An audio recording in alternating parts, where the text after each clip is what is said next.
পরিচিত কদমের আওয়াজ কানের মধ্যে চলে আসছে।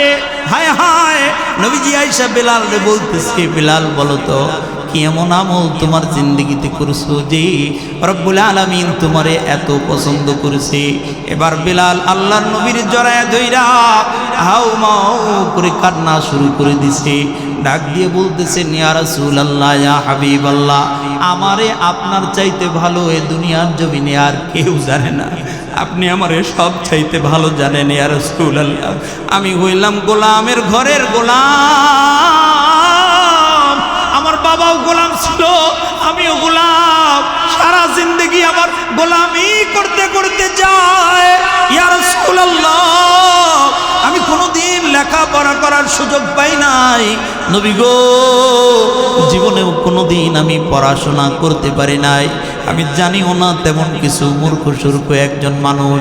ইয়া রাসূলুল্লাহ, আপনি আমার জিন্দেগির আমলের কথা বলতেছেন। নবী গো দেখেন না, আমার কাছে কেন জানি মনে হয় আমার চাইতে বড় গুনাহগার এ দুনিয়ার জমিনের মধ্যে আর কেউ নাই। আমার কাছে মনে হয় আমি বেলাল দুনিয়ার জমিনের মধ্যে সব চাইতে বড় গুনাহগার।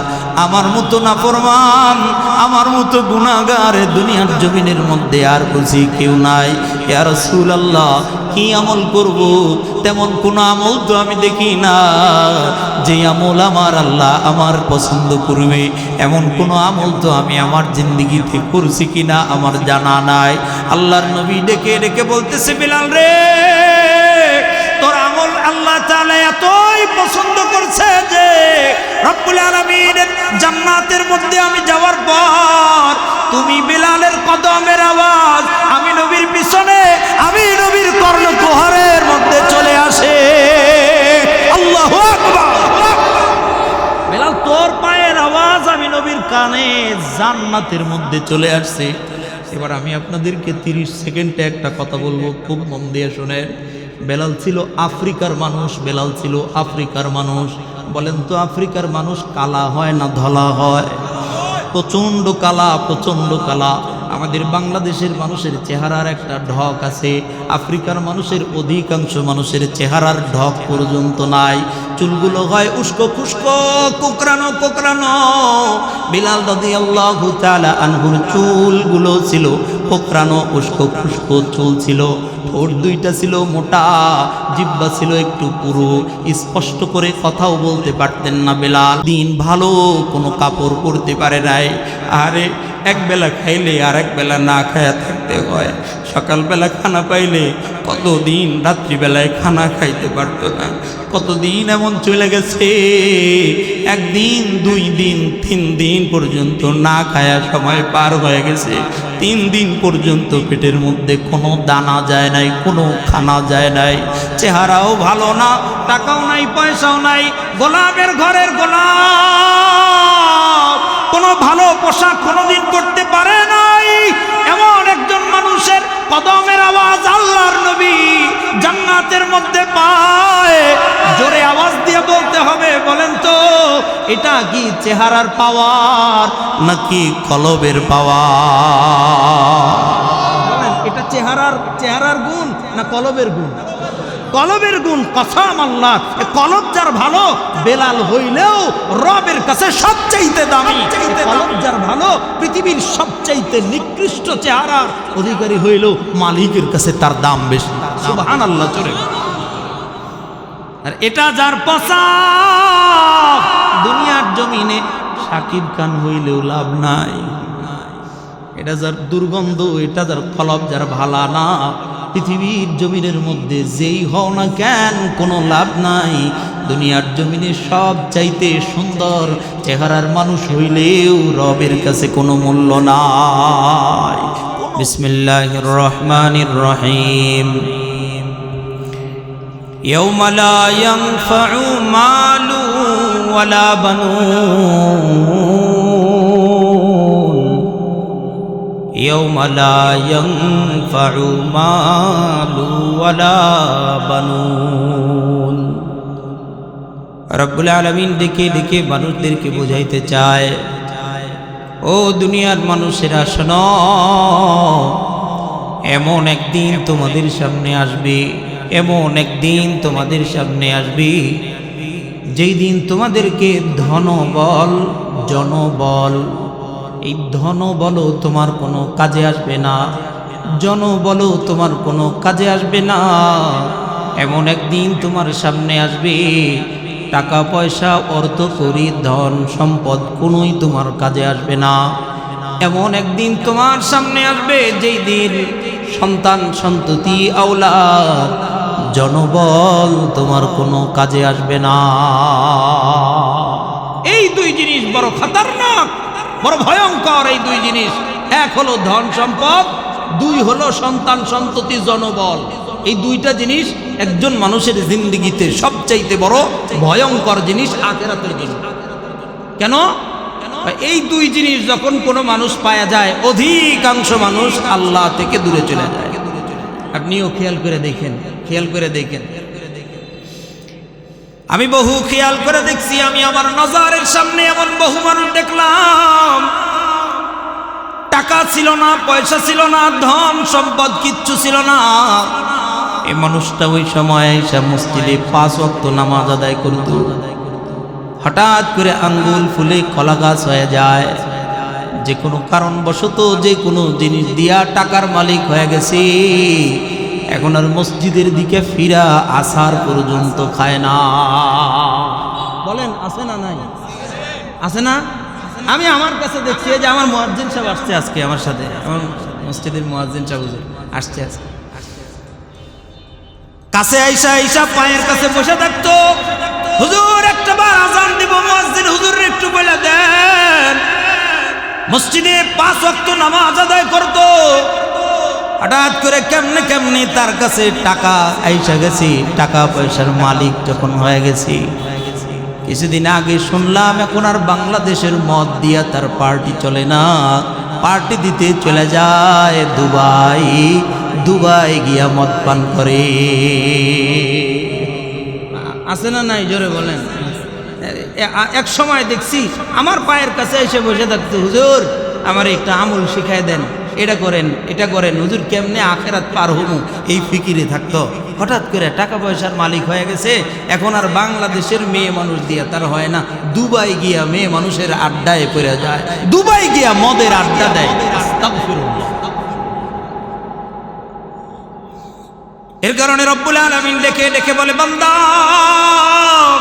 এমন একদিন তোমার সামনে আসবে যেই দিন ধনবল আর জনবল কোনো বলই তোমার কোনো কাজে দিবে না, এগুলো কোনোই কাজে আসবে না। আল্লাহর নবী বলেন ওই দিনটার কথা তোমরা একটু স্মরণ করে মাথায় রাখো, দিমাগে রাখো। আল্লাহর নবী বলেন, ওরে উম্মত ওই দিনটা কিন্তু বড় ভয়ঙ্কর দিন। রব্বুল আলামিন কোরআনুল কারীমের মধ্যেও বলেন এমন একদিন আসবে, আসবেই আসবে, আমারও আসবে, আপনারও আসবে। আরে বলেন না আসবে না? বুঝা কোন আন্দাজে কইেন না, বলেন ওই দিন আসবে কি আসবে না? জোরে ইখলাসের সাথে বলেন তো ওই দিন আসবে কি আসবে না? আসবে। কোন দিন? কিয়ামতের দিন। কোন দিন? বুঝা কইেন, বলেন কোন দিন? এবার জোরে বলেন আসবে কি আসবে না? আমার জীবনে আসবে না, আপনার আসবে না? ইখলাস নিয়ে বলেন তো কিয়ামত আসবে আসবে না? আল্লাহ বলেন ওই দিনটা বড় ভয়ঙ্কর দিবস। কত ভয়ঙ্কর আল্লাহ কোরআনুল কারীমের মধ্যে বলেন, ইয়াউমা ইয়াফিরুল মারউ মিন আখিহি ওয়া উম্মিহি ওয়া আবিহি ওয়া সাহিবাতিহি ওয়া বানিহি। আল্লাহ রাব্বুল আলামিন বান্দাদেরকে বুঝাইতে চায়, ও গোলাম ওই দিন এমন এক ভয়ঙ্কর দিবস যেই দিন আসবেই আসবে। কত ভয়ঙ্কর জানো? আপন মা সন্তানের পরিচয় দিবে না, আপন বাবা সন্তানের পরিচয় দিবে না, সন্তানের চেহারার দিক থেকে মা পলায়ন করে চলে যাবে, সন্তানের চেহারার দিক থেকে বাবায় চোখটা ফিরায়া লয়া সন্তানরে পর্যন্ত অস্বীকার করে দিবে, বন্ধু বন্ধুরে পরিচয় থাকবে না, আপন ভাই ভাইয়ের কাছ থেকে পলায়ন করে চলে যাবে। আল্লাহ রাব্বুল আলামিন বলে এটা এত ভয়ঙ্কর দিবস, নিজের মা পর্যন্ত পরিচয় দিবে না সন্তানের। ভাই খালি শুনেন না, খালি শুনবেন না বয়ান। বয়ান শুধু শোনার জন্য নয়, বয়ান শুধু করার জন্য নয়, বয়ান অনুধাবন করার জন্য, জিন্দেগি পরিবর্তনের জন্য বয়ান।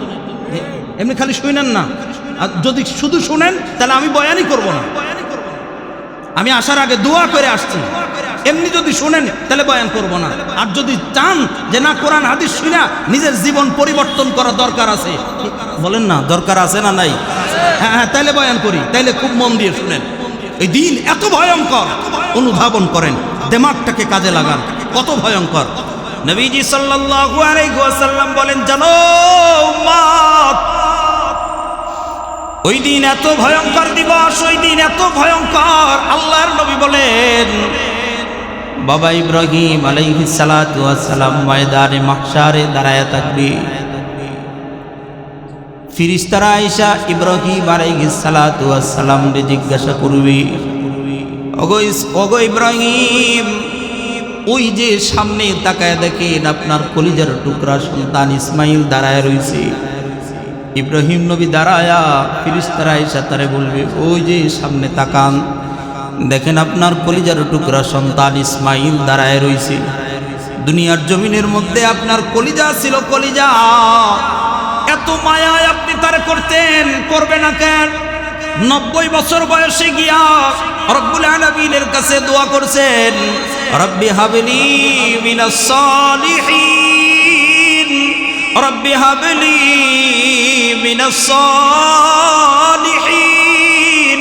আল্লাহ, একটা নেককার সন্তান আপনি আমারে দান করে দেন।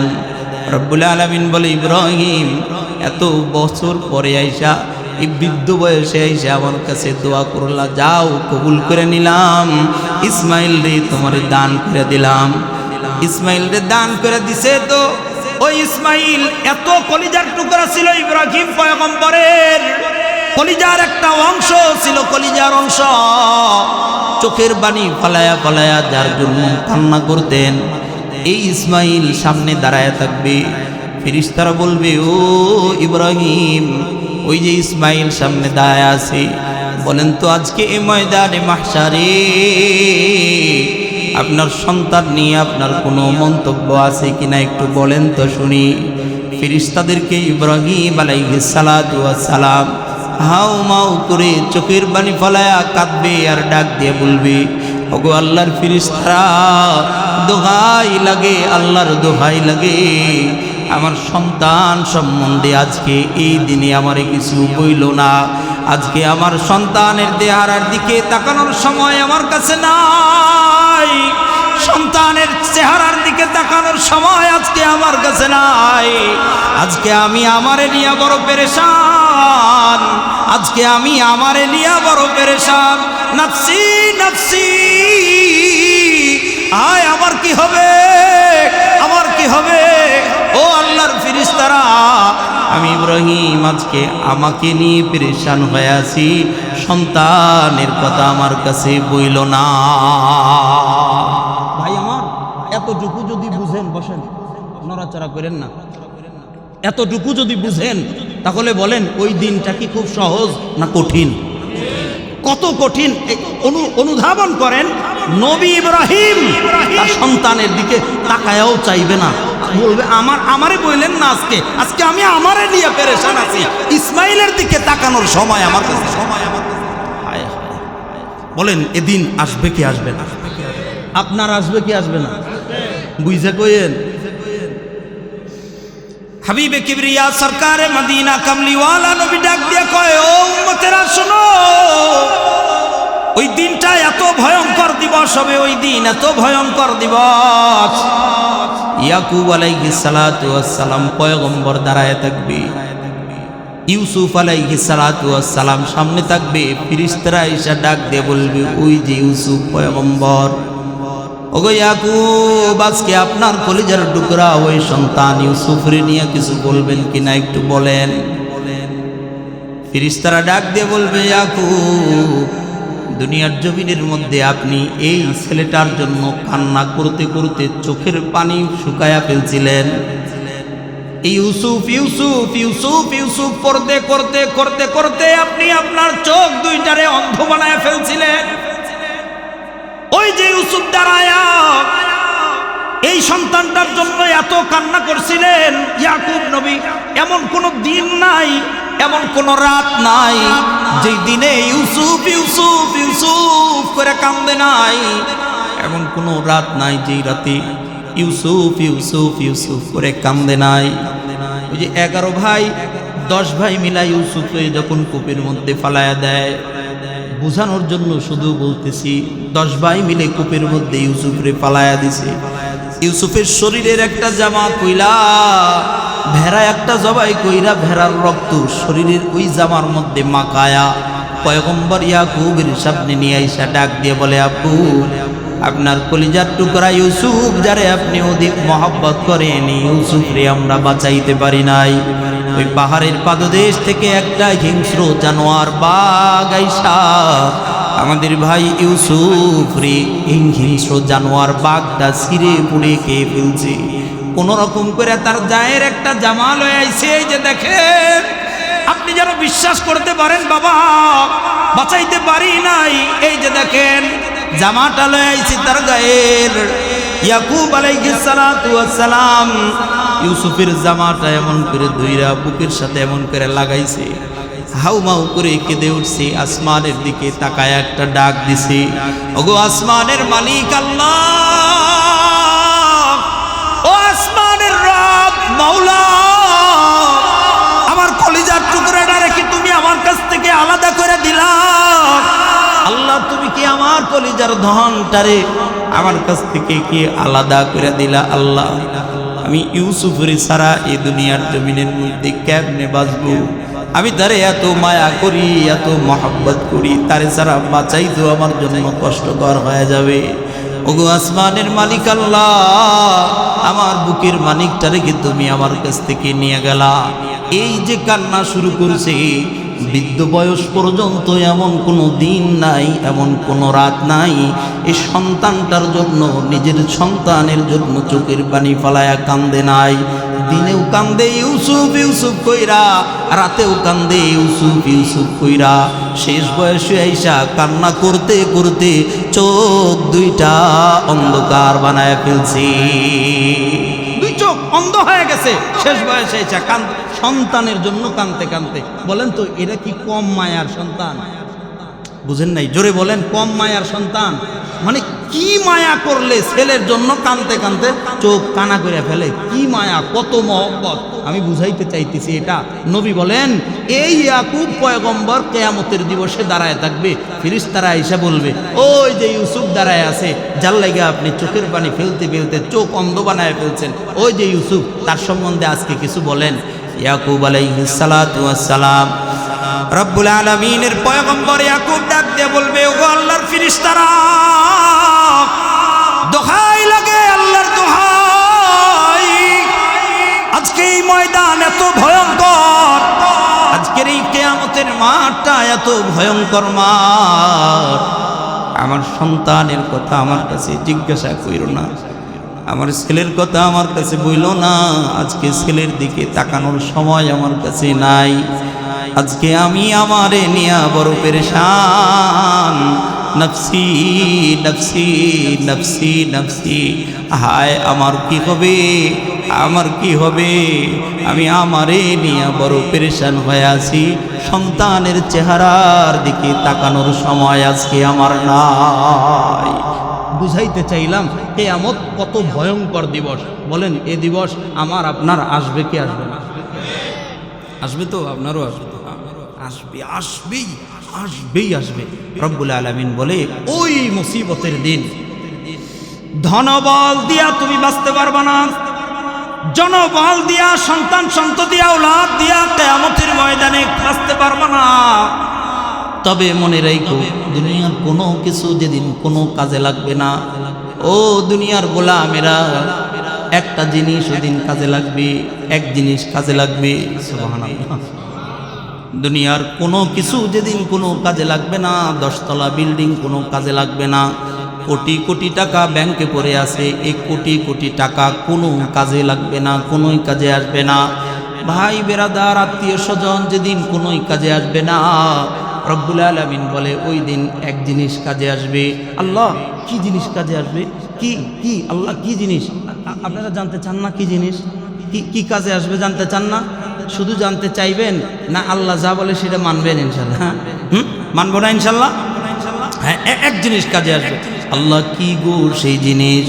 রব্বুল আলামিন ডেকে ডেকে বলেন, ও দুনিয়ার বান্দা, ইল্লা মান আতাল্লাহা বিকলবিন সালিম, ইল্লা মান আতাল্লাহা বিকলবিন সালিম। শোনো দুনিয়ার বান্দা, যেদিন কোনো কিছুই কাজে আসবে না, ওই দিন একটা জিনিস কাজে আসবে। কি জিনিস আল্লাহ? এটা হলো দুনিয়ার জমিনের মধ্যে যতদিন তুমি হায়াতে তৈয়বা পাও, যতদিন তোমার জিন্দেগি দুনিয়ার জমিনের মধ্যে পাও, 40, 50, 60, 70 বছর যতটুকুই হায়াত পাও, এই হায়াতের মধ্যে তাইকা যদি কোনো একজন গোলাম তার এই অন্তরটারে পরিশুদ্ধ বানায়, কলবটারে যদি কোনো একজন গোলাম পরিশুদ্ধ বানায়, পবিত্র একটা অন্তর নিয়ে যদি আমি মালিকের সামনে হাজিরা দিতে পারো, ও বান্দা, পবিত্র একটা অন্তর নিয়ে যদি আমি রবের সামনে আসতে পারো, ওয়াদা দিলাম যেদিন কোনো কিছুই কাজে আসবে না, যেদিন কেউ কারো কাজে আসবে না, ওই দিন আমার সামনে যদি তুমি পবিত্র একটা অন্তর নিয়ে আসতে পারো, পরিশুদ্ধ একটা অন্তর নিয়ে আসতে পারো, ওয়াদা দিলাম তোমার ওই পরিশুদ্ধ অন্তরের বদৌলতে আমি রব্বুল আলামিন তোমার ওই মুসিবতের দিনেও কোনো হিসাব নেব না। এমন বিপদের দিনে আমি আল্লাহর নিজ জিম্মায় তোরে আমার জান্নাতের মধ্যে প্রবেশ করায়া দিব। সুবহানাল্লাহ, জোরে বলেন, জোরে বলেন আল্লাহু আকবার। কি সুসংবাদ আল্লাহ দিছে আমাদের জন্য, সুবহানাল্লাহ, কি সুসংবাদ দিছে।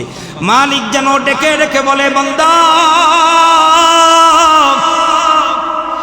যেদিন কেউ তোমার কোনো কাজে আসবে না, ওয়াদা দিলাম এই দুনিয়ার জমিন থেকে আমার কোনো একজন বান্দা যদি পরিশুদ্ধ একটা অন্তর নিয়া আমি মালিকের কাছে হাজিরা দিতে পারে, আমার সামনে দাঁড়াবে, আর আমি দেখব যে একটা শুদ্ধ একটা অন্তর নিয়ে আসছে, এটা দেখাই যা তোর কোনো হিসাবই হবে না, আজকে তোর উপরে আমি এত খুশি, যা তোমার কোনো হিসাব হবে না, বিনা হিসাবে তোরে জান্নাতে ঢুকাইয়া দিলাম, যাও গোলাম অনন্তকালের সুখময় জান্নাতের দিকে রওনা দিয়া দাও। সুবহানাল্লাহ, সুবহানাল্লাহ। কি কি নিয়ে গেলে? পরিশুদ্ধ একটা অন্তর নিয়ে গেলে। বলেন না কি? পরিশুদ্ধ একটা অন্তর নিয়ে। নবীজি বলেন, দুনিয়ার উম্মতেরা শোনো, পবিত্র এক অন্তরের বড় দাম। কত দাম জানো? আল্লাহর নবী বলেন, قال النبي صلى الله عليه وسلم ألا وإن في الجسد مضغة إذا صلحت صلح الجسد كله وإذا فسدت فسد الجسد كله ألا وهي القلب। ও দুনিয়ার উম্মতেরা শোনো। কে বলছেন বলেন? আমার কথা আপনারা শুনতেছেন না? বলেন কে বলছেন? নবীজি বলেন, নবীজি বলেন, বলেন কে বলেন? নবীজি বলেন, ও দুনিয়ার উম্মতেরা। আমরা নবীজির কি উম্মত না? উম্মত না? জোরে মুখ ফুটায় জোরে কর না, আমরা নবীজির কি? নবীজি বলেন, ও দুনিয়ার উম্মতেরা। জি ইয়া রাসূলুল্লাহ। বলেন, আল্লাহর নবী বলেন, দুনিয়ার জমিনের প্রতিটা মানুষের শরীরের মধ্যে, প্রতিটা মানুষের দেহের মধ্যে একটা গোশতের টুকরা আছে। প্রতিটা মানুষের শরীরের মধ্যে একটা গোশতের টুকরা। এই গোশতের টুকরাটা যে মানুষের পবিত্র হয়ে যায়, আল্লাহ রাব্বুল আলামিন তার গোটা শরীরটাকে পবিত্র বানায়া দেয়। সুবহান। আল্লাহর নবী বলেন, ইদা সালাহাত সালাহাল জাসাদু কুল্লুহু। মোল্লা আলী কারি রহমাতুল্লাহি আলাইহি বলেন, ইদা সালাহাত আয়াতানাওয়ারাত। যখন এই গোশতের টুকরাটা নূরানি হয়ে যায়, কোন মানুষের এই গোশতের টুকরা যখন পবিত্র হয়ে যায়, মোল্লা আলী কারি রহমাতুল্লাহি আলাইহি বলেন, যার এই গোশতের টুকরা নূরানি, আল্লাহ ওর চোখ দুইটারে নূরানি বানায়া দেয়। যার এই গোশতের টুকরা নূরানি হয়, আল্লাহ তাআলা তার জবান নূরানি বানায় দেয়। যার এই গোশতের টুকরা নূরানি হয় আল্লাহ তার হাত দুইটারে পবিত্র বানায় দেয়। যার এই গোশতের টুকরা নূরানি হয় আল্লাহ তার কদমগুলোরে পবিত্র বানায় দেয়। ওয়া ইদা ফাসাদাত ফাসাদাল জাসাদু কুল্লুহু। ও দুনিয়ার উম্মত শোনো, আর এই গোশতের টুকরাটা এমন একটা দামি জায়গা, এটারে যদি অপবিত্র বানায় তার চোখ দুইটা অপবিত্র হয়ে যায়। এটা অপবিত্র হইলে জবান অপবিত্র হয়ে যায়। এটা অপবিত্র হইলে তার হাত অপবিত্র হয়। এটা অপবিত্র যখন হয়ে যায় তখন তার কদমগুলো অপবিত্র হয়। এটা যখন অপবিত্র হয় তখন চোখ অপবিত্র হয়। চোখ অপবিত্র হয় মানে এই চোখ যে জায়গায় নজর যায় অপবিত্র জায়গাগুলোতে নজর যায়। এমন জায়গায় নজর যায় যে জায়গায় নজর গেলে তার রব নারাজ হয়ে যায়। বারবার ঘুইরা ঘুইরা ওই জায়গায় তার নজর চলে যায়। মানে এটা যখন অপবিত্র হয় তখন নজর অপবিত্র হয়ে যায়। বলেন ঠিক না? এটা যখন অপবিত্র হয় তখন জবান অপবিত্র হয়ে যায়। কন্ট্রোল থাকে না, কন্ট্রোল থাকে না। এটা অপবিত্র হইলে জবান অপবিত্র হয়ে যায়। মানে গোটা শরীরের সব কিছু নিয়ন্ত্রণ হয় এখান থেকে, এখান থেকে। এটা যার ভালো তার সব ভালো, এটা যার ভালো না তার সব ভালো না, সব ভালো না। এটা যখন অপবিত্র তখন জবান অপবিত্র। আপনি খেয়াল করে দেখেন, খেয়াল করে দেখেন, চায়ের দোকান আছে না, চায়ের দোকান, চায়ের দোকানের দিকে দুই দোস্ত চায়ের দোকানে বসে রয়েছে। এক দোস্ত আর এক দোস্তরে ডাক দিলে দিতে পারে, দোস্ত বলে ডাক দিতে পারে, দোস্ত বলে ডাক, আরে ভাই বলে ডাক দিতে পারে না, ভাই বলে ডাক দিবে না। নাম ধরে ডাক দিলে দিতে পারে, নাম ধরে ডাক দেয় না। এমন বকা দিয়া ডাক দেয়, ওর মায়েরে উঠাইয়া বকা দিয়া ডাক দেয়। এমন বকা দিয়া ওই বন্ধুরে ডাক দেয় যেই বকার কথা কইলেও কবিরা গুনাহ হয়। ইচ্ছা করে বকা দিয়া বন্ধুরে ডাক দেয়, মানে ডাক দিতেছে ভাই বলে বলতে পারতো, বন্ধু বলে ডাক দিলে দিতে পারে, তা না, এমন বকা দেয়। আরে তা ওরে দে, ওরে না দিয়ে ওর মায়েরে উঠাইয়া বকা দিয়া ডাক দেয়। আছে না নাই? এই নওজোয়ান তোমরা বলো আছে না? আছে, আছে। হায় হায়, এটা কি ভাই, এটা কি, এটা কি ধরনের কথা? হায় হায়, দোস্ত, দোস্তরে তুই তোর ওর মায়েরে বকা দিয়ে কেমনে ডাক দিবি? নির্লজ্জ বেহায়া কোথাকার। ও ওখানে বৈশা বৈশা, ও ওখানে বৈশা বৈশা, হ্যাঁ দাঁত কেলায় হাসে, আর উনি ওর ডাকের জবাব দিতেছে। ও যে ওর মায়েরে উঠায় বকা দিয়া ডাক দিছে, ও দাঁত কেলায় হাসতেছে। নির্লজ্জ বেহায়া মূর্খ কোথাকার। বোঝা যায় অন্তর পচা, কলব পয়সে গেছে। এই কলব যখন ভালো হয় তখন সব ভালো হয়ে যায়। এই কলব যখন পচা হয় তখন জবানের কন্ট্রোলও থাকে না, কন্ট্রোলও থাকে না। এটা দিয়ে কখন কি বলতে হয় এটাও বুঝে না। এটা দিয়ে কখন কারে কি বলতে হয় এটাও তখন হারায়া যায়। বোঝা যায় এগুলোর নিয়ন্ত্রণ করে, চোখের নিয়ন্ত্রণ করে কলব, জবানের নিয়ন্ত্রণ করে কলব, কানের নিয়ন্ত্রণ করে কলব, হাতের নিয়ন্ত্রণ করে কলব, পায়ের নিয়ন্ত্রণ করে কলব। গোটা শরীরটাকে গুনাহ থেকে বাঁচাইতে পারে কেবলমাত্র কলব। কলব যার ভালো তার গোটা শরীর ভালো। কলব যার নোংরা তার চোখও নোংরা, জবানও নোংরা, কানও নোংরা, হাতও নোংরা, পাও পচা, পচা পচা পচা, সব পচা, সব পচা, সব পচা।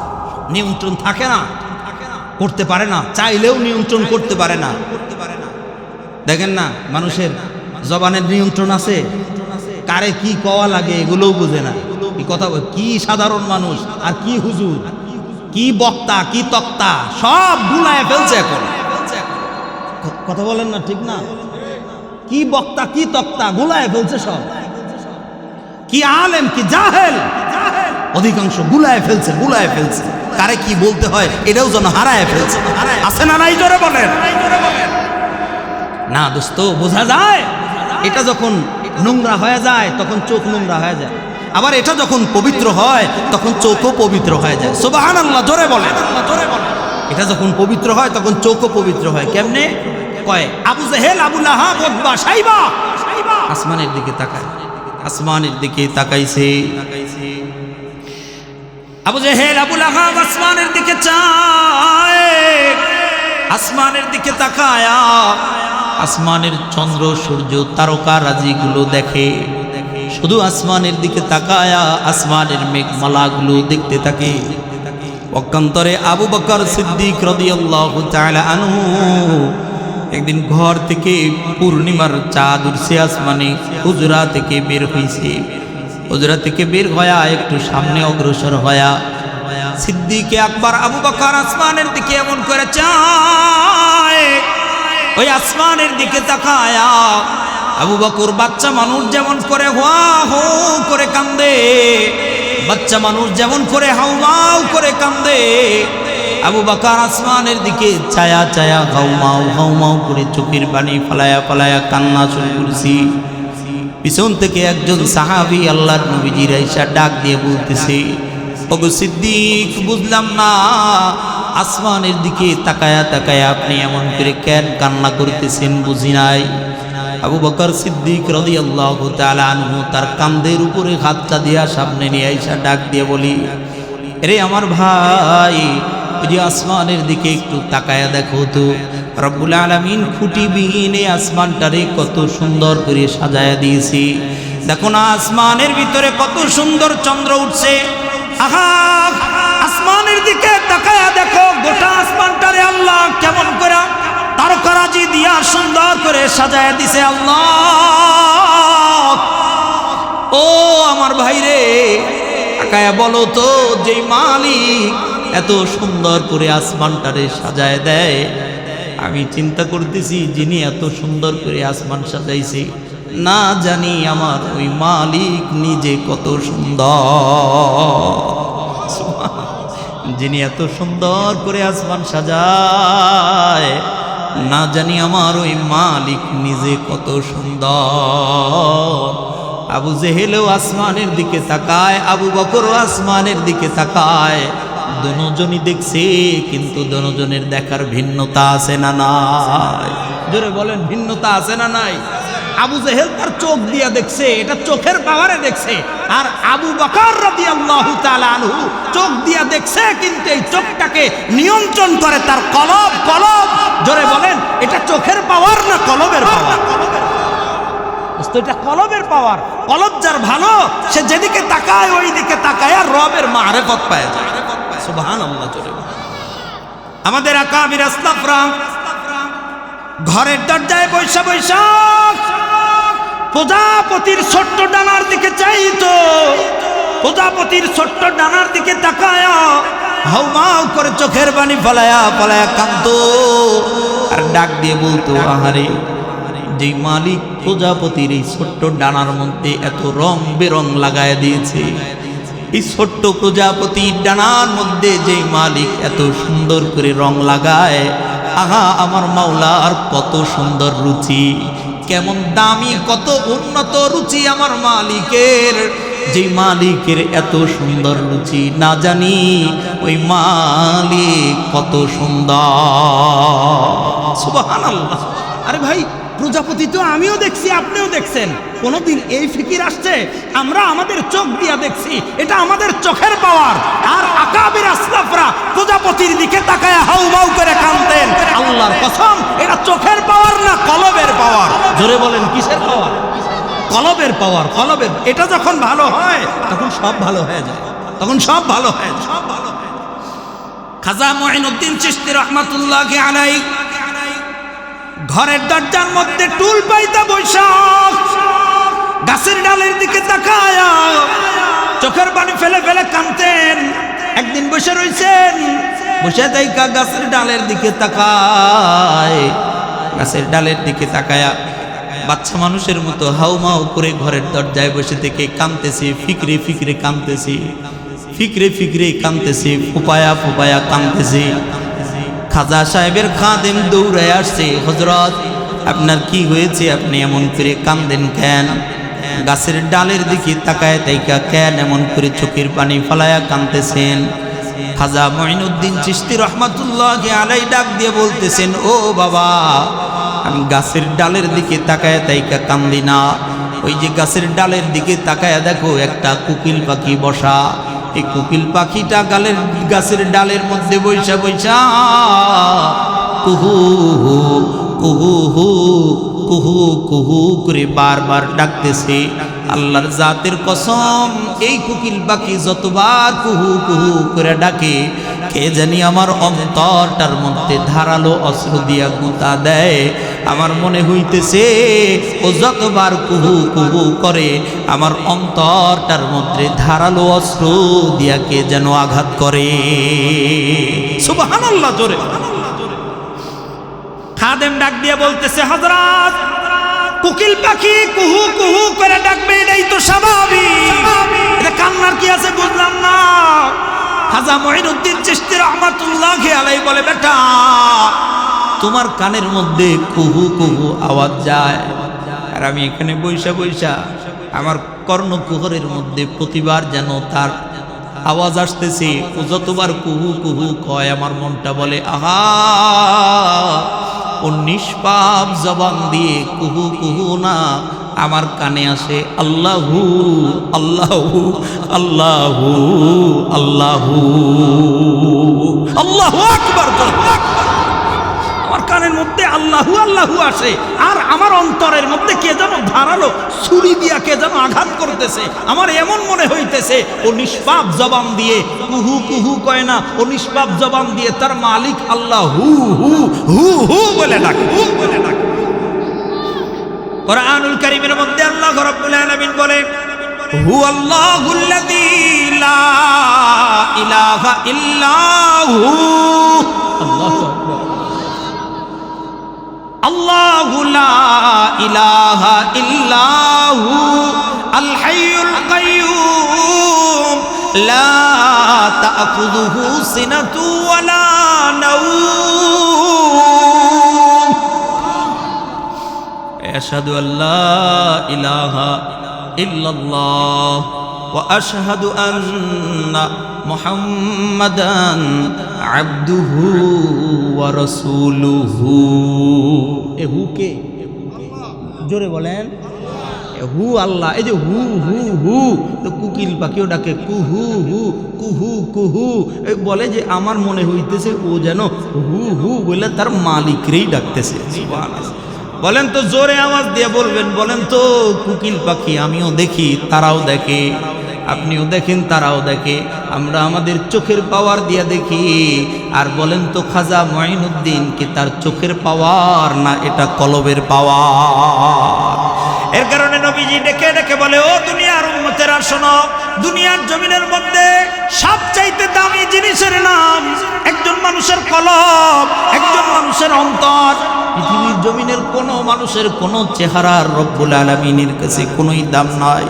দুনিয়ার জমিনের মধ্যে কোন মানুষটা কালা, কোন মানুষটা ধলা, এই কালা আর ধলার কোনো মূল্য রব্বুল আলামিনের কাছে নাই। আল্লাহর নবী বলেন, ক্বালান নবিয়্যু সাল্লাল্লাহু আলাইহি ওয়াসাল্লাম, ইন্নাল্লাহা লা ইয়ানজুরু ইলা সুওয়ারিকুম ওয়ালাকিন ইয়ানজুরু ইলা কুলুবিকুম ওয়া আ'মালিকুম। ও দুনিয়ার উম্মত, পৃথিবীর জমিনের কোন একজন মানুষের চেহারার কোনো মূল্য আমার রবের কাছে হয় না। দুনিয়ার জমিনের কোন মানুষটা কালা, কোন মানুষটা ধলা, কোন মানুষটা লম্বা, কোন মানুষটা খাটা, কোন মানুষটা চিকনা, কোন মানুষটা মোটা, এই চিকনা মোটা লম্বা বাইটা আর কালা ধলার কোনো মূল্য রব্বুল আলামিনের কাছে নাই। কেবলমাত্র মালিকের কাছে দাম হলো পবিত্র একজন অন্তরওয়ালার দাম আমার রবের কাছে। দুনিয়ার জমিনের সব চাইতে, পৃথিবীর জমিনের সব চাইতে নিকৃষ্ট চেহারার মানুষও যদি হয় আর তার অন্তরটা যদি ভালো হয়, আল্লাহর নবী বলেন ওর চেহারা নিকৃষ্ট তাতে কিছুই যায় আসে না। অন্তর ভালো হইলে ওই নিকৃষ্ট চেহারার মানুষটার দাম আমার মালিকের কাছে বেশি। সুবহানাল্লাহ, সুবহানাল্লাহ। আরে ভাই, আমি কেমনে বুঝাই দিই, কিভাবে বুঝাই?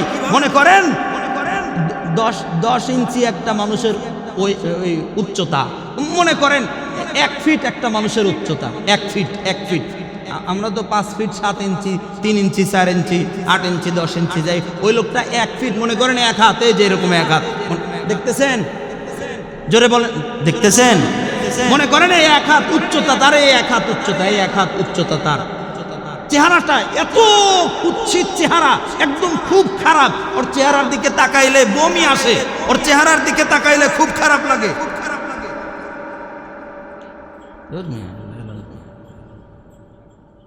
ওর চেহারার দিকে তাকাইলে বমি আসে, চেহারার দিকে তাকাইতেই মন চায় না। এমন একজন মানুষ। কিন্তু এই মানুষটার অন্তরটা অনেক ভালো, এই মানুষটার অন্তরটা গুনাহমুক্ত, এই মানুষের কলবটা একদম পবিত্র। আল্লাহর জাতের কসম করে বললাম, আল্লাহর জাতের কসম, পৃথিবীর সবচাইতে কুৎসিত কালো চেহারার সবচাইতে খারাপ মানুষটাও যদি হয়, চেহারার দিক দিয়ে যদি খারাপ হয়, এর অন্তরটা যদি ভালো হয়, আল্লাহর কসম, আল্লাহ তাআলার কাছে এই মানুষের সবচাইতে বেশি। আবার মনে রাখেন এক কথা, আবার মনে রাখেন, আমার মতো বক্তা সারা দেশে ওয়াজ করি, সারা বাংলাদেশের মানুষ এক নামেও যদি চিনে, মনে করেন আমাকে সারা পৃথিবীর মানুষ এক নামে চিনে, এক নামে আমারে চিনে, এক নামে শুধু আমারে চিনে, নাম বললেই চিনে। আমার অন্তর যদি কালা হয়, আমার অন্তর যদি নোংরা হয়, আমার অন্তর যদি অপবিত্র হয়, আল্লাহর জাতের কসম, গোটা পৃথিবীর মানুষ আমারে চিনলেও কিচ্ছু যায় আসে না, কোনো মূল্য নাই। আল্লাহর কসম, এমন বক্তার চাইতে ওই এক হাত উচ্চতার লোকটা কুৎসিত চেহারার মানুষ, কসম আল্লাহর, এই মানুষটার দামও আমার মালিকের কাছে অনেক বেশি, আমার মালিকের কাছে। মানুষের চেহারার, মানুষের যোগ্যতার, আরে কত মুফতি, কত মুহাদ্দিস জাহান্নামে যায় বসে থাকবে, বলেন না ঠিক না? কত মসজিদের ইমাম সাহেব জাহান্নামে বসে থাকবে, কত বড় বড় বক্তা, কত বড় বড় বক্তা জাহান্নামের পরি হবে, ওদেরকে দিয়ে আগে জাহান্নাম উদ্বোধন করবে। আছে না নাই বলেন না? আছে। বক্তব্য দিতে পারলেই হয় না, বক্তব্য রাস্তার হোকারেও জানে কি বক্তব্য, রাস্তার হোকার যে ওই যে মলম বিক্রি করে যে বেটায়, এ বেটাও জানে বক্তব্য, উনিও দিতে যান, উনিও কম পারে না।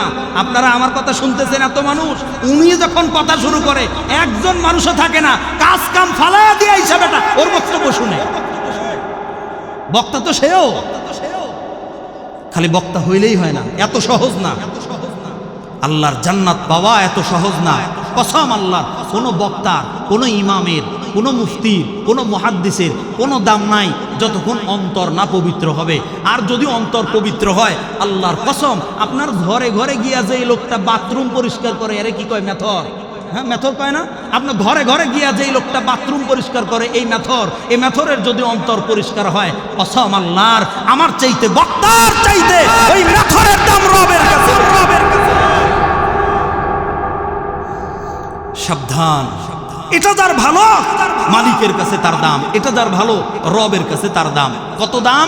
বিলাল রাদিয়াল্লাহু তাআলা আনহুকে নবীজি একদিন ডাক দিছে, আল্লাহর নবীজি একদিন ডাক দিছে।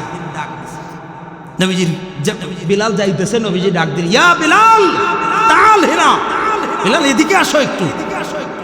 বিলাল রাদিয়াল্লাহু তাআলা ধীরে ধীরে হাঁটতে আল্লাহর নবীজির সামনে আইসা দাঁড়ায়। এমন করে আদবের সঙ্গে আল্লাহর নবীর সামনে দাঁড়াইছে, মাথাটা এমন নিচের দিকে দিয়া আল্লাহর নবীজির সামনে দাঁড়ায় রইছে, কোনো কথা কয় না। নবীজি বলবে আর বেলাল শুনবে, এই চিন্তা করে মাথাটা নিচের দিকে দিয়া এমন করে দাঁড়ায় রইছে। হঠাৎ করে আল্লাহর নবীজি বেলালের চেহারার দিকে তাকায়া, নবীজি অপলক নয়নে বেলালের চেহারার দিকে তাকায় আছে, কোনো কথা কয় না। আল্লাহর নবীজি বেলালের চেহারার দিকে মায়ার নজরে, অপলক নজরে তাকায় রইছে। তাকায় থাকতে হঠাৎ করে আল্লাহর নবীজির দুই চোখ দিয়ে দর দর করে পানি পড়তেছে। বেলাল রে নিয়া কি জানো নবীজি আমার ভাবে, কি যেন চিন্তা করতেছে বেলাল রে লয়া, আল্লাহর নবী কি যেন ভাবতেছে। হঠাৎ করে বেলালও যখন, নবীজি যখন কোনো কথা কয় না, বেলালটাও মাথা উঁচু করে নবীজির চেহারার দিকে এমন করে তাকাইছে। তাকায় দেখে নবীজির দুই চোখ দিয়ে দর দর করে পানি পড়তেছে। বেলাল রাদিয়াল্লাহু তাআলা আনহু এবার ডাক দিয়ে বলতেছেন, ইয়া রাসূলুল্লাহ, ইয়া হাবিবাল্লাহ, ওগো সরকার, আমার মা বাবা আপনার কদমে কুরবান হয়ে যাক, ওগো আল্লাহর নবী, আপনি আমারে ডাক দিলেন, আর তাকায় দেখি আপনার চোখ দিয়ে দর দর করে পানি পড়তেছে। আল্লাহর নবী গো, আমি কি কোনো গোস্তাখি করে ফেললাম? আমি কি কোনো ভুল করে ফেললাম? আমি কি কোনো অন্যায় অপরাধ করে ফেললাম? ওগো সরকার, আমার কি কোনো ভুল হইল না কি ইয়া রাসূলুল্লাহ? যদি আমার কোনো ভুল হয়ে যায় আপনি আমারে মাফ করে দেন ইয়া রাসূলুল্লাহ। আমার যদি কোনো অন্যায় হয় আপনি আমারে ক্ষমা করে দেন, আমার কারণে কি আপনার চোখের পানি পড়তেছে ইয়া রাসূলুল্লাহ। যেমনি কথা বেলাল বলছে, আল্লাহর নবী দুইটা হাত এমন করে বাড়ায়া দিয়ে ডাক দিছে, বেলাল আয় আয় আয়, আমি নবীজির বুকের মধ্যে আয়। যেমনি এমন করে নবীজি হাত বাড়ায়া ডাক দিছে, ছোট্ট সন্তান রে বাবায় হাত বাড়ায়া ডাক দিলে সন্তান যেমন দৌড়ে আইসা বাবার বুকের মধ্যে ঝাঁপ দিয়ে পড়ে যায়। বিলাল রাদিয়াল্লাহু তাআলা আনহু দৌড়ে আইসা নবীজির বুকের মধ্যে ঝাঁপ দিয়ে পড়ছে, আল্লাহর নবীজিরে এমন করে জড়ায়া ধরছে। নবী আমার দুইটা হাত দিয়া বিলাল এমন করে শক্ত করে বুকের সঙ্গে জড়ায়া ধইরা আল্লাহর নবীজির মুখ মুবারক বিলালের কানের কাছে নিয়ে ডাক দিয়ে বলতেছে, বিলাল বল বল, কি এমন আমল তোর জিন্দেগিতে আছে রে, যে আমলের বদৌলতে আমার আল্লাহ তোরে এত মায়া করে? আল্লাহু আকবার, জোরে বল আকবার, জোরে বলতে বেলাল, কি এমন তোর জিন্দেগিতে আমল আছে ইয়া রাসূলুল্লাহ? কেন এমন কথা বললেন বুঝলাম না সরকার। আল্লাহর নবী বলেন, বেলাল রে, আমি যখন আল্লাহ তাআলা যখন আমারে মেরাজের রজনীতে মেরাজে লয়ে যায়, জিবরিল রে দিয়া জান্নাত জাহান্নাম আমারে ঘুরায় ঘুরায় আল্লাহ দেখাইছে। যখন আল্লাহ তাআলা আমারে এক জান্নাতের মধ্যে নিয়ে গেলেন, নবীজি এক জান্নাতের মধ্যে প্রবেশ করেছে, একটু সামনে অগ্রসর হয়, আল্লাহর নবীজির কানের মধ্যে একটা মানুষের কদমের আওয়াজ চলে আসছে। নবীজি এমন করে ফিরে পিছনের দিকে তাকাইছে, তাকায় দেখে কেউ নাই। আবার একটু অগ্রসর হয়, আবার কানের মধ্যে পরিচিত একজন মানুষের কদমের আওয়াজ আসে। আল্লাহর নবী এমন করে ঘুরে আবার তাকায়, তাকায় দেখে কেউ নাই। কিরে ব্যাপার কি বুঝলাম না, কেউ নাই, কিন্তু পরিচিত কদমের আওয়াজ কানের মধ্যে চলে আসছে। হায় হায়, নবীজি আয়েশা বেলাল রে বলতেছে, বেলাল বলো তো কি এমন আমল তোমার জিন্দেগিতে করছো যে রব্বুল আলামিন তোমারে এত পছন্দ করেছে? এবার বেলাল আল্লাহর নবীর জড়ায়া ধইরা হাউ মাউ করে কান্না শুরু করে দিছে, ডাক দিয়ে বলতেছেন, ইয়া রাসূলুল্লাহ, ইয়া হাবিবাল্লাহ, আমারে আপনার চাইতে ভালো এ দুনিয়ার জমিনে আর কেউ জানে না, আপনি আমারে সব চাইতে ভালো জানেন ইয়া রাসূলুল্লাহ। আমি হইলাম গোলামের ঘরের গোলাম, আমার বাবাও গোলাম ছিল, আমিও গোলাম, সারা জিন্দেগি আমার গোলামি করতে করতে যায় ইয়া রাসূলুল্লাহ। আমি কোনোদিন লেখাপড়া করার সুযোগ পাই নাই নবী গো, জীবনেও কোনোদিন আমি পড়াশোনা করতে পারি নাই, আমি জানিও না তেমন কিছু, মূর্খ সুর্খ একজন মানুষ। ইয়া রাসূলুল্লাহ, আপনি আমার জিন্দেগির আমলের কথা বলতেছেন। নবী গো দেখেন না, আমার কাছে কেন জানি মনে হয় আমার চাইতে বড় গুনাহগার এ দুনিয়ার জমিনের মধ্যে আর কেউ নাই। আমার কাছে মনে হয় আমি বিলাল দুনিয়ার জমিনের মধ্যে সব চাইতে বড় গুনাহগার। আমার মতো নাফরমান, আমার মতো গুনাহগার এ দুনিয়ার জমিনের মধ্যে আর বুঝি কেউ নাই। ইয়া রাসূলুল্লাহ, কি আমল করব? তেমন কোন আমল তো আমি দেখি না যে আমল আমার আল্লাহ আমার পছন্দ করবে, এমন কোন আমল তো আমি আমার জিন্দেগিতে করছি কিনা আমার জানা নাই। আল্লাহর নবী ডেকে ডেকে বলতেছে, বিলাল রে, তোর আমল আল্লাহ তাআলা এতই পছন্দ করছে যে রব্বুল আলামিনের জান্নাতের মধ্যে আমি যাওয়ার পর তুমি বিলালের কদমের আওয়াজ আমি নবীর পিছনে, আমি নবীর কর্ণকুহরের মধ্যে চলে আসে। আল্লাহু আকবার। বিলাল, তোর পায়ের আওয়াজ আমি নবীর কানে জান্নাতের মধ্যে চলে আসছে। এবার আমি আপনাদেরকে 30 সেকেন্ডে একটা কথা বলবো, খুব মন দিয়ে শোনেন। বেলাল ছিল আফ্রিকার মানুষ, বেলাল ছিল আফ্রিকার মানুষ। বলেন তো আফ্রিকার মানুষ কালা হয় না ধলা হয়?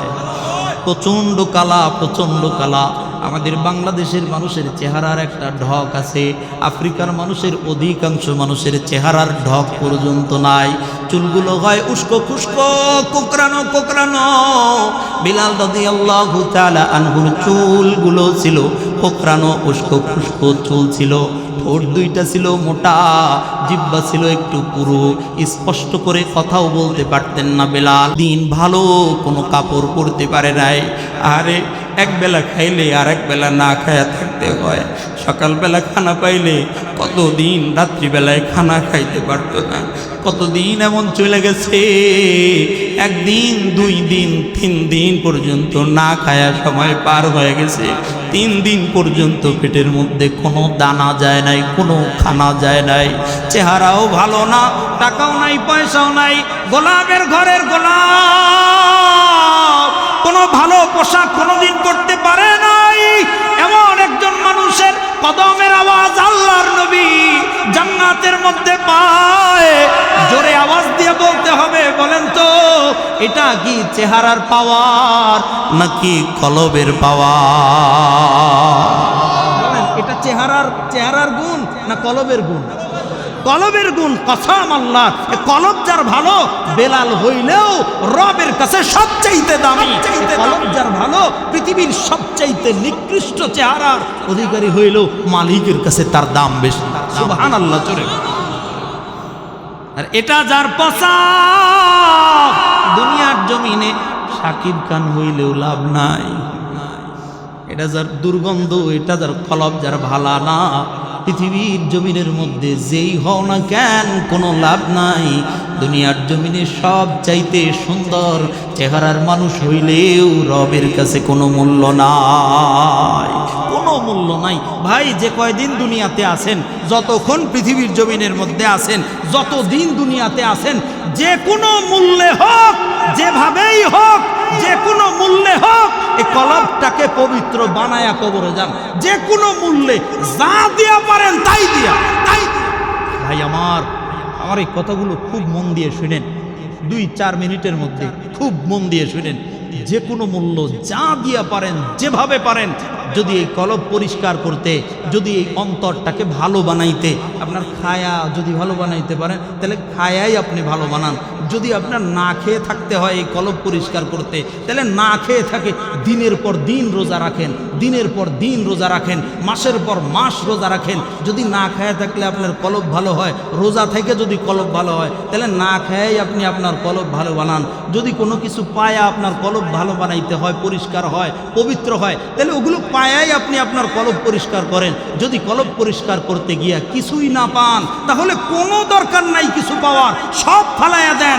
যদি শেষ কথা হলো, এই পৃথিবীর জমিনের ঘর বাড়ি টাকা পয়সা যা আছে এই সব বিক্রি করে দিয়েও যদি পবিত্র একটা অন্তর বানাইতে পারেন, আমি এতটুকুই বলবো, যদি সব বিক্রি করে দিয়ে আপনার পবিত্র অন্তর হয়, তাহলে সব বিক্রি করে দিয়ে আপনি আপনার অন্তরটারে পবিত্র বানান। মানে বুঝাইতে চাইলাম, যে কোনো মূল্যে আপনি আপনার অন্তর পবিত্র বানান, নচেত তোমার নিজের রেহাই নাই, রক্ষা নাই। একজন মানুষ যদি রক্ষা পেতে চায়, কোথায়? আখিরাতে। বলেন কোথায়? আমার কথা বুঝতেছেন না? একজন মানুষ যদি রক্ষা পেতে চায়, কোথায়? আখিরাতে। একজন মানুষ যদি জান্নাত পেতে চায়, একজন মানুষ যদি রবের মহাব্বত পেতে চায়, একজন মানুষ যদি আল্লাহর ভালোবাসা পেতে চায়, তাহলে এই অন্তরটাকে সে যে কোনো মূল্যে হোক সে যেন পবিত্র বানায় ফেলে, সে যেন পবিত্র বানায়। আপনার ইচ্ছা, আপনি কি করবেন এটা আপনি জানেন, আপনি ভালো জানেন। আপনি কি করবেন? আমার কথা বুঝাইতে পারছি কিনা আমি জানি না। বুঝছেন আমার কথা? যদি বুঝেন এতটুকু। এবার অন্তরটা পবিত্র বানায় কেমনে? পবিত্র বানাবো হুজুর, আমার অন্তর তো আমি চাই পবিত্র বানাইতে, কিভাবে পবিত্র বানাবো? এই অন্তরটারে কলবে সালিম কিভাবে বানাবো? হ্যাঁ, 2টা কাজ করে অন্তর পবিত্র বানানো যায়। এই পৃথিবীর জমিনে 2 কাজ যে মানুষ করবে, তার অন্তর আল্লাহ তাআলা পবিত্র বানায় দিবে। কয় কাজ? আপনারা সবাই জোরে বলেন না। বাপ, আমি প্রথমেই কিন্তু বলছি, এক কান দিয়ে ঢুকায় আর এক কান দিয়ে বের করে দিয়েন না। ওয়াজ 3 ঘন্টা করার আমার কাছে মনে হয় না যে দরকার আছে। 3 ঘন্টা বয়ান করা দরকার নাই। বয়ানের মতো বয়ান 10 মিনিটেও মানুষের জিন্দেগি পাল্টায়া দিতে পারে।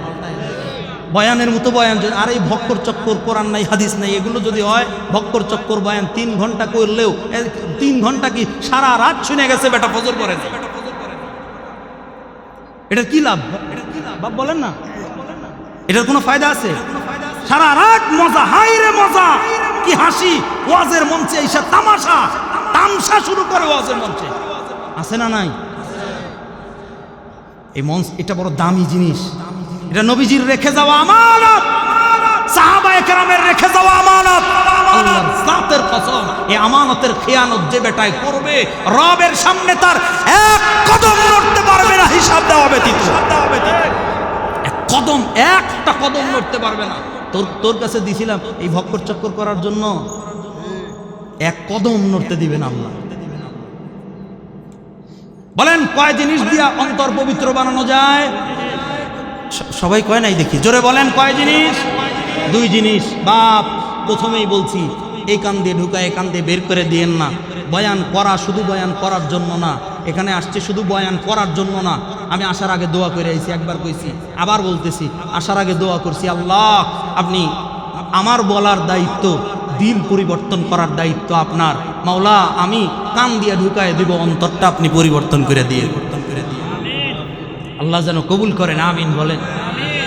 বয়ান করাটাও যেন বয়ান করার জন্য না হয়, শোনাটাও যেন শুধু শোনার জন্য না হয়। মানে আইছেন, খুব মজা লাগবে শুনতে, বন্ধু বান্ধব কয়েকজনের নিয়ে বাদাম টাদাম কিনে নিয়ে এসে মাঝখানে বসে, চাটা কিনে নিয়ে এসে পান টান একদম কয়েকটা সাজায় টাজায় মাঝখানে বসে। কয়েকজন আসছে, এর কারণে ও আসছে, ওর দোস্ত 6-7 জন একসাথে এসে বসছে, তো ও আর কি করবে, আমিও যাই দোস্তদের সাথে একটু বসে মজা টাজা নিয়ে আস।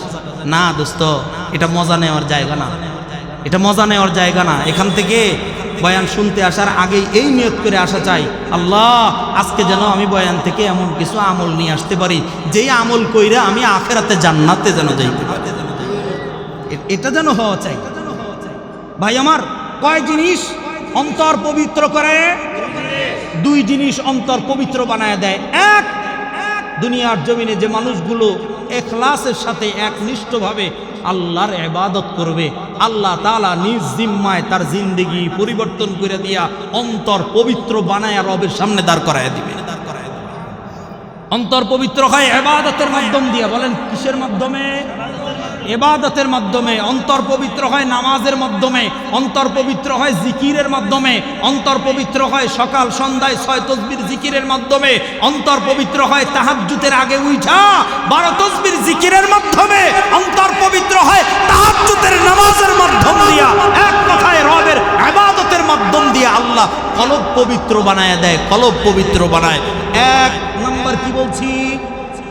ইবাদত। বলেন কিসের মাধ্যমে? এবার 2 নাম্বার গুনাহ বর্জনের মাধ্যম দিয়ে। কোনো মানুষ যদি গুনাহ ছেড়ে দেয়, কোনো মানুষ যদি গুনাহ ছেড়ে দেয়, যে কোনো গুনাহ দুনিয়ার জমিনে ছেড়ে দিবে। আহা গুনাহ করে ফেলছি আল্লাহ, সগীরা গুনাহ করছি মাওলা, কবিরা গুনাহ করছি মাওলা, আমি এখন কি করবো আল্লাহ, কি করব?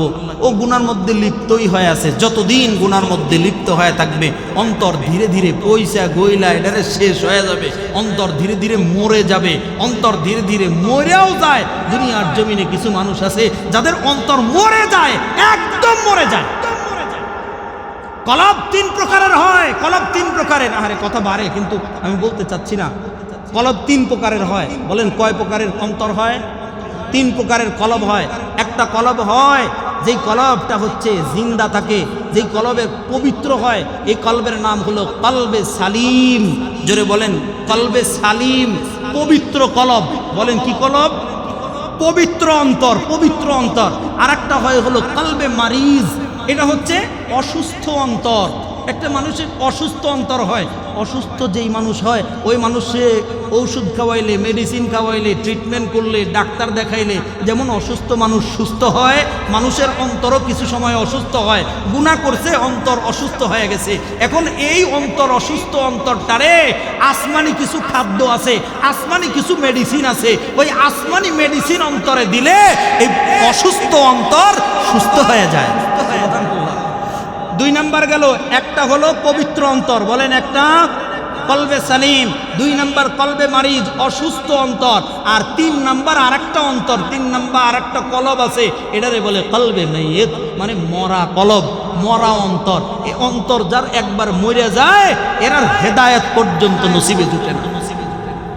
বহু মানুষ ভাই দেখেন, বহু মানুষ আছে কোরআনের কথা বললে পারে ওর গায়ে আগুন জ্বালায় দেয়। নাই নাই, বহু মানুষ আছে কোরআন শরীফের কথা বললে, কোরআনের একটা আয়াত ওর যদি বিরুদ্ধে যায় তাহলে দেখবেন ওর গায়ে আগুন লাগায় দেয়। মানে বলি কি, আল্লাহর কথা যদি ওর বিরুদ্ধে যায়, আরে ভাই আমার জিন্দেগি তো কোরআনের পক্ষে হওয়া চাই, কিন্তু আল্লাহর কথা যদি ওর জীবনের বিরুদ্ধে যায়, মানে ও বিড়ি খাইতেছে, মনে করেন বিড়ি খাইতেছে, এনা আমি যাই যদি বলি হ্যাঁ ভাই আল্লাহ তো বিড়ি খাইতে নিষেধ করছে, আপনি এটা করতেছেন কেন? বেটাই মদ পান করতেছে, আমি যাই বলছি এ ভাই মদ পান করতে তো আল্লাহ নিষেধ করছে, ধমক দেয় মিয়া হুজুর, জান মিয়া আপনি আপনার মতো চলেন, আমার মতো। সব জায়গায় ওয়াজ করতে আসেন না, সব জায়গায় ওয়াজ, সব জায়গায় ওয়াজ করেন না মিয়া, ওয়াজ তো আমরাও পারি, আছে না নাই? ওয়াজ আমরাও পারি, খালি আপনারাই পারেন না, ওয়াজ আমরাও পারি মিয়া। যান মসজিদে যায় ওয়াজ করেন, মাদ্রাসায় যায় ওয়াজ করেন, মাহফিলে যায় ওয়াজ করেন, আমার কাছে ওয়াজ করতে আইছেন না। মরে গেছে কলব, কি হয়েছে? কলব মরে গেছে একবারে, এটার মরা কলব একদম। এর কপালে হেদায়েত নাই, এর কপালে হেদায়েত নাই, এভাবে মরবে তো কবরে যাইতে দেরি হবে, জাহান্নামে যাইতে দেরি হবে, ঢুকবে তো কবরে, আজরাইল আসার থেকে শুরু হবে ওর জাহান্নামের আযাব।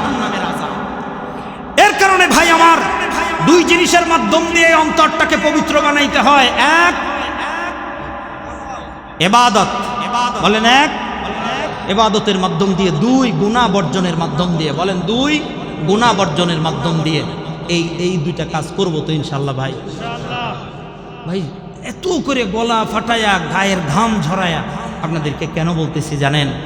চাই যেন সব মানুষ মিলে একসাথে জান্নাতে যেতে পারি, সবাই যেন আপনারা জান্নাতে যান। এই যে এত কষ্ট করে কথাগুলো বলার পিছনে কারণ এই একটাই। তবে যদি ভাই আপনার কাছে ভালো না লাগে, আপনার কাছে যদি মন মতো না হয়, দূর হুজুরের হুজুর কইবই, এরকম কত কথা কয়, এরকম কত কথা কয়, এগুলো কাজ হইতো না, দূর মিয়া, হুজুররা মাইক পাইলে একটু বেশি বেশি কয়, মাইকের সামনে হুজুররা একটু বেশি বেশি কয়, ওই কবরের আযাব না বেটা, যা কয় এত না, যত কয় এত না, কবরের আযাব আছে ঠিক আছে, কিন্তু হুজুররা যত কয় এত না। মানে কয়েকদিন আগে উনি কবর থেকে উঠাইছে, মানে উনি কবর থেকে কয়েকদিন আগে মানে ফেরেশতার গুতা টাতা খায়া টায়া আযাব টাযাব সহ্য করে আইসা এখন বলতেছে না গেছিলাম দেখছি না এত না, হুজুররা যত কয় এত না। ভাই আমার আমি শুধু এতটুকু কথা বললাম, আসেন অন্তরটাকে পবিত্র বানান। কেন পবিত্র বানাইবেন? অল্প কয়েকদিন পর আপনি চলে যাবেন, যাবেনই যাবেন। 100 বছর আগে এই জায়গার একটা মানুষও ছিলেন না এই পৃথিবীতে। এই যে এত মানুষ, একজন মানুষও 100 বছর আগে, এই যে গত 100 বছর আগে কেউ এই পৃথিবীতে ছিলেন না। আশ্চর্য বিষয়, আগামী 100 বছর পরে কেউ থাকবেন না, গ্যারান্টি সহকারে লিখে নিয়ে আসেন। আগামী 100 বছর পর হয়তো বা কেউ থাকবেন না, কেউ থাক। এখন যেহেতু 100 বছরের কেউ নাই, তাহলে বোঝা যায় আগামী 100 বছর পরেও আর কেউ থাকবেন না, চলেই যাবেন। যেহেতু যাবেনই, অন্তরটারে পবিত্র বানায়া যায়েন। বাপ আমার, অন্তরটাকে পবিত্র বানায়া যায়েন।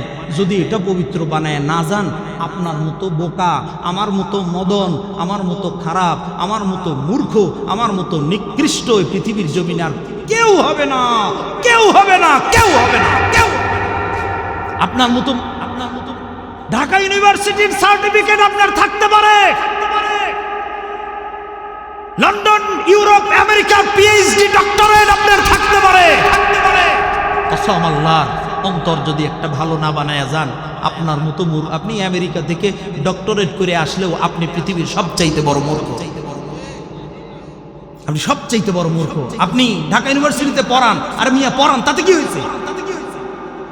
আপনি বাংলাদেশের সবচাইতে দামি ইউনিভার্সিটিতে আপনি পড়ান, কি ঘোড়ার ডিম হয়েছে? আপনার যদি অন্তর পবিত্র না হয়, আপনার চাইতে মূর্খ এই পৃথিবীতে কেউ নাই, কেউ নাই, হতেই পারে না, হতেই পারে না। ফামান যুহজিহা আনিন নার ওয়া উদখিলাল জান্নাতা ফাকাদ ফাজ। যে লোকটা জাহান্নামের আযাব থেকে নিষ্কৃতি পাইছে আর যে লোকটা জান্নাতের মধ্যে প্রবেশ করছে, যে জান্নাতে প্রবেশ করছে এই লোকটাই সফল। আর পৃথিবীতে যত মানুষ সফল দেখো, কেউ সফল না, কেউ সফল না।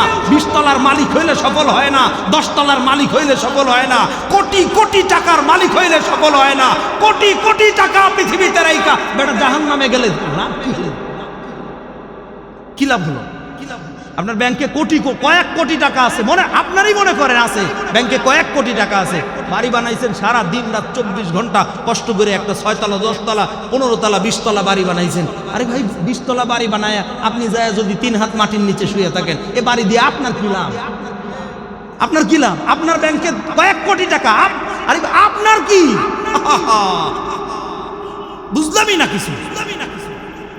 দিমাগ কাজে লাগান, দিমাগ কাজে লাগান, দিমাগ কাজে লাগান। বাড়ি বানান, না করি না। ব্যাংকে কোটি কোটি টাকা জমান, না করি না।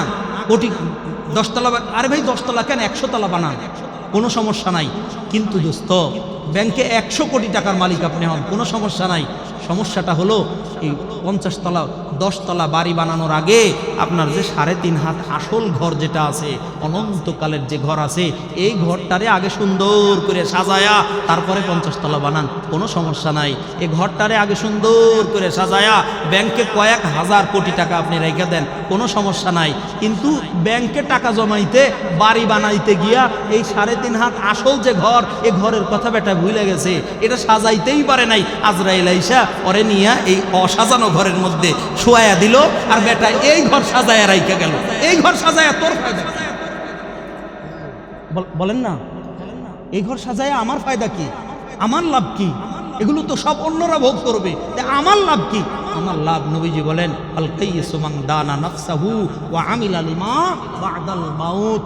যে আখিরাতের জন্য দুনিয়ায় থেকে গোছায়া যায়, এই লোকটা চালাক, বুদ্ধিমান। আর যে দুনিয়া করতে করতে করতে করতে আখিরাত ভুলে যায়, কবর সাজাইতে পারে নাই, এই লোকটার চাইতে বোকা পৃথিবীতে কেউ নাই, হতেও পারে না।